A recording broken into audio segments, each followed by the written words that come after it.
Agora, para a prevenção de pré-eclâmpsia, a gente deve fazer a suplementação de cálcio para todas as gestantes. Então, eu fiz um resuminho aqui para vocês. A gente deve fazer a suplementação de cálcio para todas as gestantes na dose de 1.000 miligramas de cálcio por dia, 2 comprimidos de carbonato de cálcio, de 12 semanas até o parto. Não esquecer que outra medida de prevenção que deve ser feita para todas as gestantes é a prática de exercícios físicos, 140 minutos por semana. Essa é a orientação que também ajuda a prevenção de pré-eclâmpsia e que também deve ser feita para todas as gestantes.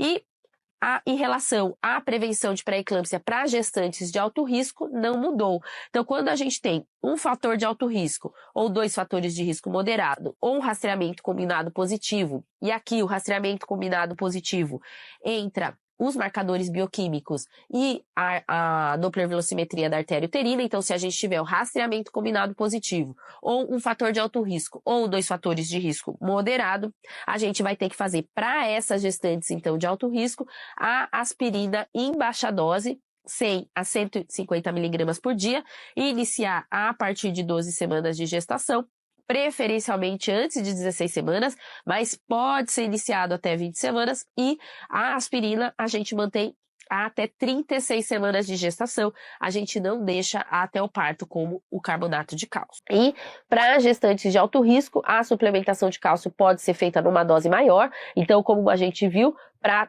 todas as gestantes a gente vai fazer 1 grama de cálcio. Para as de alto risco, a gente pode fazer até 2 gramas de cálcio. Isso não é bem estabelecido na literatura, então a literatura fala de 1 grama a 2 gramas, né? Os protocolos falam de 1 grama a 2 gramas, e os protocolos para prevenção em gestantes de alto risco orientam iniciar desde o início do pré-natal até o momento do parto, não falam aí em 12 semanas de gestação, tá? Então não confundam a prevenção de pré-eclâmpsia para todas as gestantes, que deve ser feita de maneira universal, e a prevenção de pré-eclâmpsia para as gestantes que são de alto risco. Essas gestantes de alto risco, a gente vai fazer o carbonato de cálcio, mas além disso, a gente vai fazer a aspirina em baixa dose, que é a principal medida para a prevenção de pré-eclâmpsias nas gestantes de alto risco, tá?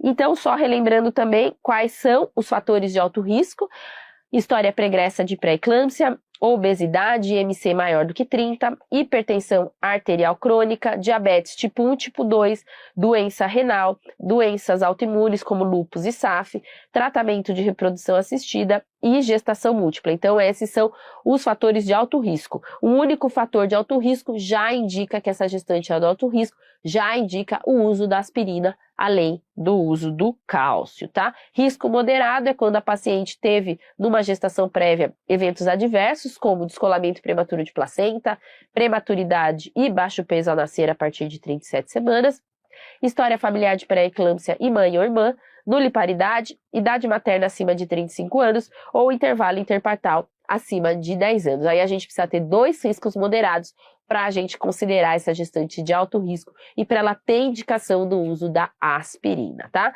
E lembrando que não reduz o risco de pré-eclâmpsia, repouso, restrição de sal na dieta, vitamina C, vitamina E, vitamina D, ômega 3, ácido fólico e enoxaparina. Então, nada disso reduz o risco de pré-eclâmpsia. Então, quando a gente pensa em pré-eclâmpsia, as 2 únicas medicações que reduzem o risco: carbonato de cálcio, né, o cálcio, e a aspirina.